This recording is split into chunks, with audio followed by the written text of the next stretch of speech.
ಈಗಾಗಲೇ ನಮ್ಮ ಪ್ಲಾನ್ ಏನು ಅಂತ ನಿನಗೆ ಗೊತ್ತಿರಬೇಕು. ನಿನ್ನ ಪ್ಲಾನ್ ಅಷ್ಟೇ ಅಲ್ಲ, ನಿನ್ನ ಚರಿತ್ರೆ ನಿನ್ನ ಹೃದಯಾಂತರದಲ್ಲಿ ಚಿತ್ರಿಸಿಕೊಂಡಿರವೆ. ಆದರೆ ಮಲಗಿದ ಸಿಂಹವನ್ನು ಅಷ್ಟಕ್ಕೆ ಗುರಿಯಾಗಬೇಡ. ಕಚ್ಚಿ ತಿನ್ನಬೇಕೆಂದು ಹೊಚ್ಚು ಹಾಕುತ್ತಿದ್ದ ಸಿಂಹದ ಹಲ್ಲು ಕೇಳೋದು ನನಗೆ ಚೆನ್ನಾಗಿ ಗೊತ್ತು.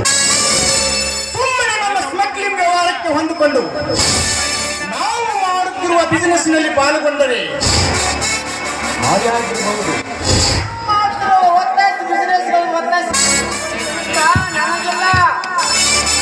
ರಂಗಾರೆಡ್ಡಿ,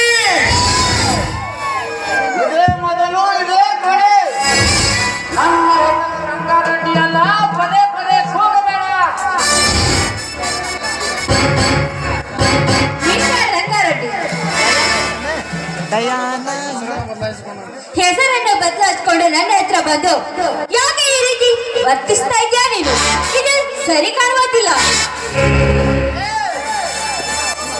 ದಿನಕ್ಕೊಂದು ಬದಲಾಯಿಸಿದ್ರೆ ಮತ್ತೆ ಚಿಲ್ಲರೆಗಳನ್ನು ಆಟ ಆಡ್ತೀನಿ, ಅದಕ್ಕೇನು ಮಾಡ್ತೀನಿ.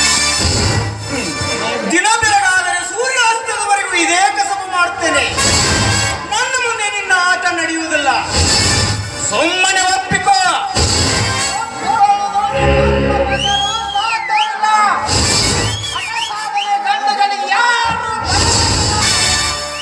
ಹೊಟ ಕೊಟ್ಟು ನಿಂತರೆ ಉಪ್ಪಿದ ನಿನ್ನ ದೇಹವನ್ನು ಇಬ್ಬಾಗ ಮಾಡಿ ರಕ್ತಪಾನ ಮಾಡಬೇಕಾಗುತ್ತದೆ. ನೆನಪಿರಲಿ.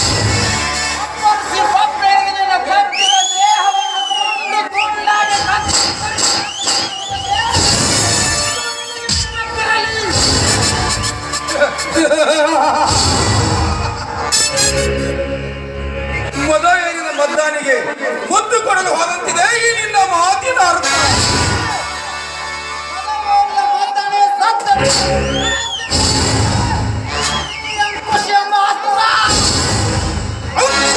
ಎಂಬ ಅಸ್ತ್ರಕ್ಕೆ ಕಟ್ಟದಿಂದ ಇರಿದು ರಕ್ತದ ಮಡಿನಲ್ಲಿ ಕೈ ತೊಳೆಯಬೇಕಾಗುತ್ತದೆ. ನಿನಗೆ ನೆನಪಿರಲಿ. ಕಷ್ಟದ ಕಡಲನ್ನು ಈಜಲು ಸಿದ್ಧನಾಗಿರುವಾಗ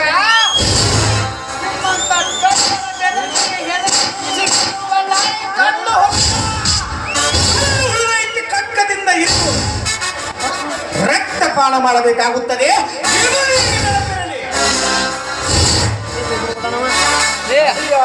ನಡೆಯುವುದು ಈ ಜನ್ಮದಲ್ಲಿ ಅಷ್ಟೇ ಅಲ್ಲ, 10 ಜನ್ಮ ಎತ್ತಿ ಬಂದರೂ ಸಾಧ್ಯವಿಲ್ಲ.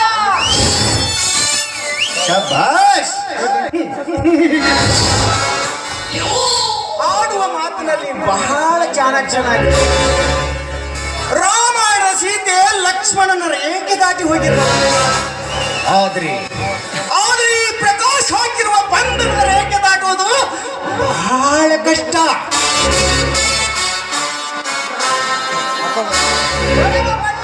ವೈಷಮ್ಯದ ವೈತರಿಯನ್ನು ಹರಿಯುವಗೋಸ್ಕರನೇ ನನ್ನ ನಿನ್ನ ಸಂಗಮ ಕಾದು ಕುಳಿತಿದೆ.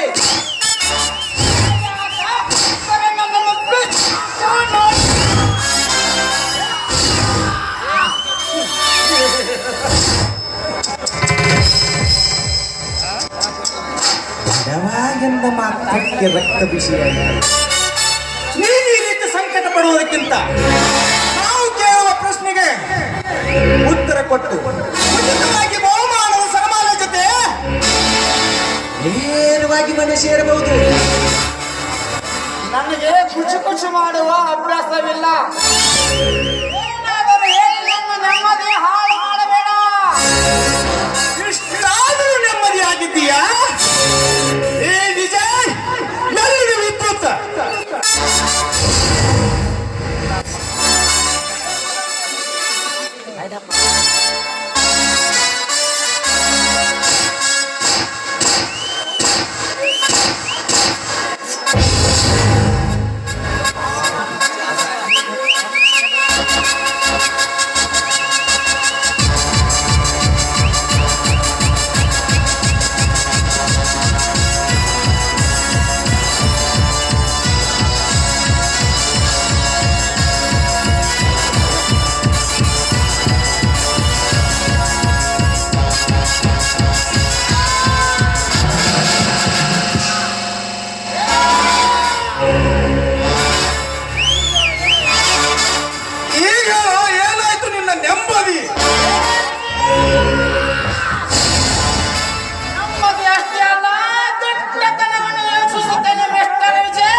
ಅಂದರೆ ನಿನ್ನ ಜೀವನ ಮೇಲೆ ಆಶೆ ಇಲ್ಲವೇ?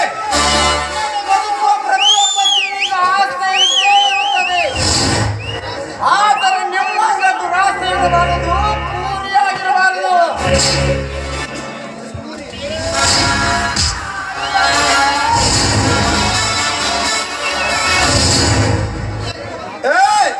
ಕೂರಿಯಾಗಿರಿ ಬರಂತ ಹೇಳ್ತೀಯಲ್ಲ, ಯಾಕೆ ಹೋಗ್ತೀಯ?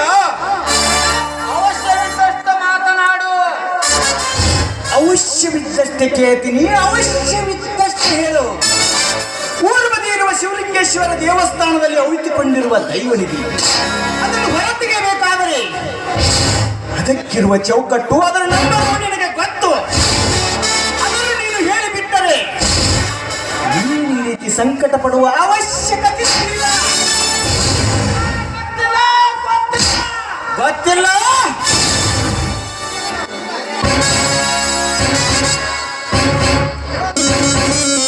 ಇವನಿಗೆ ನೀವು ಈ ರೀತಿ ಹೇಳಿದ್ರೆ ಬಾಯ್ ಬಿಡುದಿಲ್ಲ ಅಂತ ಕಾಣ್ತಾ ಇತ್ತು. ಇಂಥ ರಾಕ್ಷಸಿಗೆ ತಕ್ಕ ಪಾಠವನ್ನು ಕಲಿಸಿದಾಗ ಬಾಯ್ ಬಿಡ್ತಾ ಇದ್ದಾನೆ.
ಅಷ್ಟೇ ನಿನಗೆ.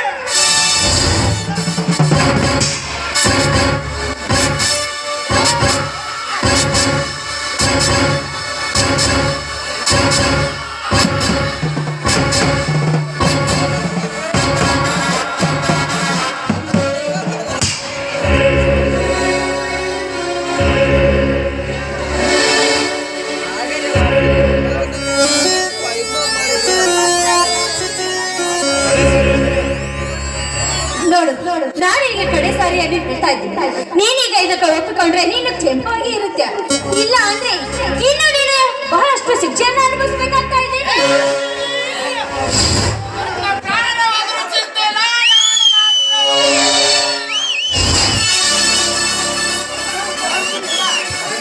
ಹಾಗಾದ್ರೆ ನೀನನ್ನು ಹಾಗೆ ಬಿಡಬಹುದು. ಇನ್ನು ಮುಂದೆ ನಿನಗೆ ತಕ್ಕ ಪಾಠ ಕಲಿಸಬೇಕಾದ್ರೆ ಈ ಕಾರ್ ಪುಡಿಯನ್ನು ತಂದು ನಿನಗೆ ಹಾಕಲೇಬೇಕು.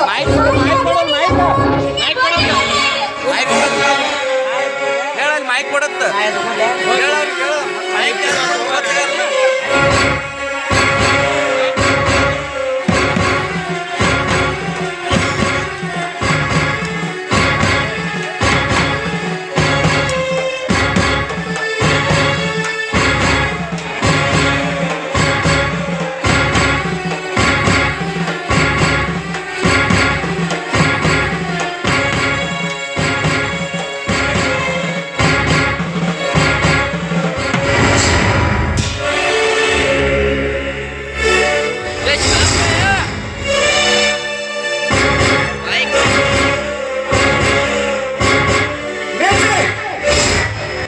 ನಿಮಗೆ ಬೇಕಾದನು ನಾನು ಕೊಡ್ತೀನಿ, ಅವನನ್ನು ಬಿಟ್ಟು ಬಿಡಿ.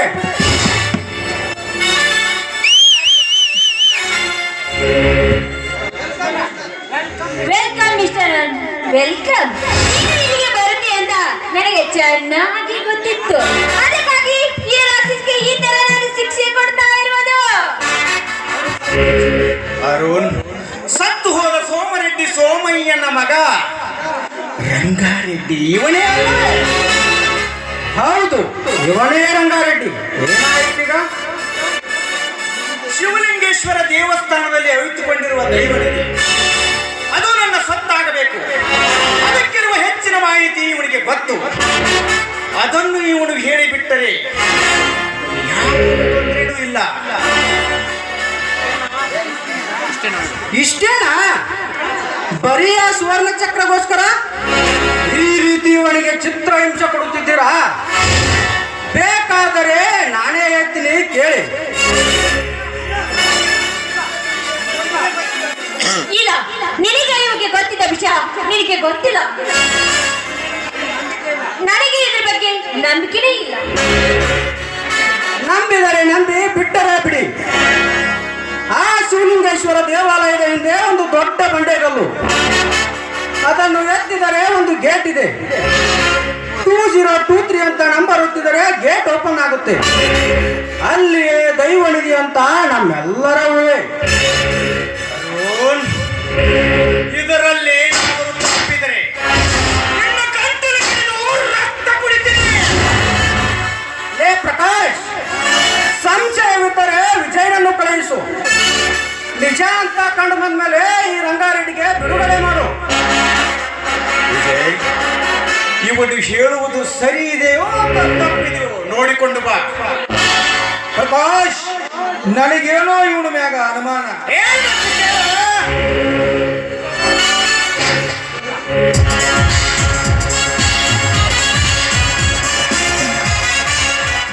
ಪ್ರಕಾಶ್, ನನ್ನ ಮಾತಿನ ಮೇಲೆ ನಂಬಿಕೆ ಇಟ್ಟು ವಿಜಯನನ್ನ ಕಳಿಸಿದೆಯಲ್ಲ, ಇಷ್ಟೊತ್ತಿನವರೆಗೆ ನಾನು ಆಡಿದ್ದು ಬರೀ ಸುಳ್ಳು. ಏನಂದೆ? ಕಿರುಚಬೇಡ. ನಿಜವಾದ ಸ್ಥಿತಿ ಏನು ಅಂತ ಇವನಿಗೆ ಗೊತ್ತು.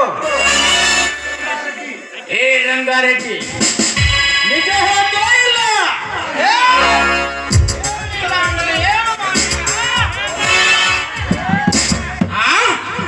ಏನ್ ಮಾಡ್ತೀನ?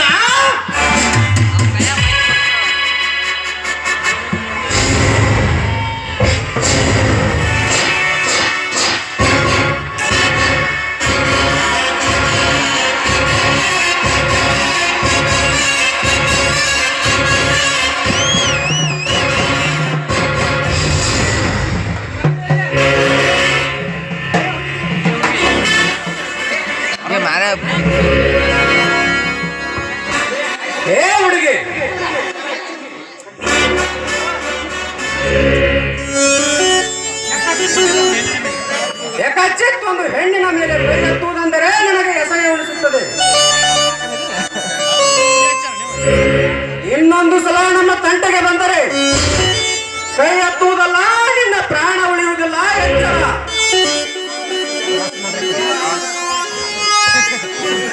ಏ ಪ್ರಕಾಶ್, ನಿನ್ನ ಅದೃಷ್ಟ ಬಹಳ ಚೆನ್ನಾಗಿದೆ. ಬದುಕಿಕೊಂಡೇ ಹೋಗು. ಅಪ್ಪಿ ತಪ್ಪಿನ ಮನೆಗೆ ಕೈ ಮಾಡಿ ತೋರಿದರೆ ನಿನ್ನ ಶವ ಸ್ಮಶಾನದಲ್ಲಿರುತ್ತದೆ.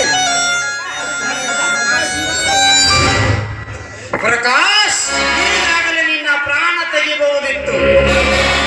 ಆದರೆ ಡಿಸೆಂಬರ್ ಅದು ಇದು ಈಗ ಸಮಯವಲ್ಲ. ಆದರೆ ಡಿಸೆಂಬರ್ 31ಕ್ಕೆ ಸರಿಯಾಗಿ 10 ಗಂಟೆಗೆ ಶಿವಾಲಯಕ್ಕೆ ಬಾ. ನನ್ನ ಮೈಯಲ್ಲಿ ತಾಕತ್ತಿದ್ದರೆ ಯಾರು ಗೊತ್ತಾ? ನನಗೆ ಗೊತ್ತಿರದೆ ಇನ್ನೇನು. ಕಾಲೇಜಿನಲ್ಲಿ ಕೈಗೆಟುಕುವ ಗಂಡಿನ ಸುಖ ಬಯಸುತ್ತ ಬೀದಿ ಬೀದಿ ಅಲೆಯುವ ಭಿಕಾರಿಯನ್ನು. ಏ ಹುಡುಗಿ, ಹೆಜ್ಜೆ ಕಿತ್ತಿಟ್ಟೆ ನಿನ್ನ ಕತೆ ಮುಗಿತು. ಪ್ರಕಾಶ್, ಈ ರಂಗರೆಡ್ಡಿಯ ಭಾವಚಲ ಪರೀಕ್ಷೆ ನಿನ್ನಲ್ಲಿ ಇನ್ನುದಿದ್ದರೆ ಡಿಸೆಂಬರ್ 31ಕ್ಕೆ ನಿನ್ನ ಆಯುಧ ಸಮೇತ ಬಂದು ಬಿಡು. ನಿನ್ನ ಹಾಗೂ ನನ್ನ ಭಾವಗಳ ಚೆಲ್ಲಾಟದ ಪರೀಕ್ಷೆಗೆ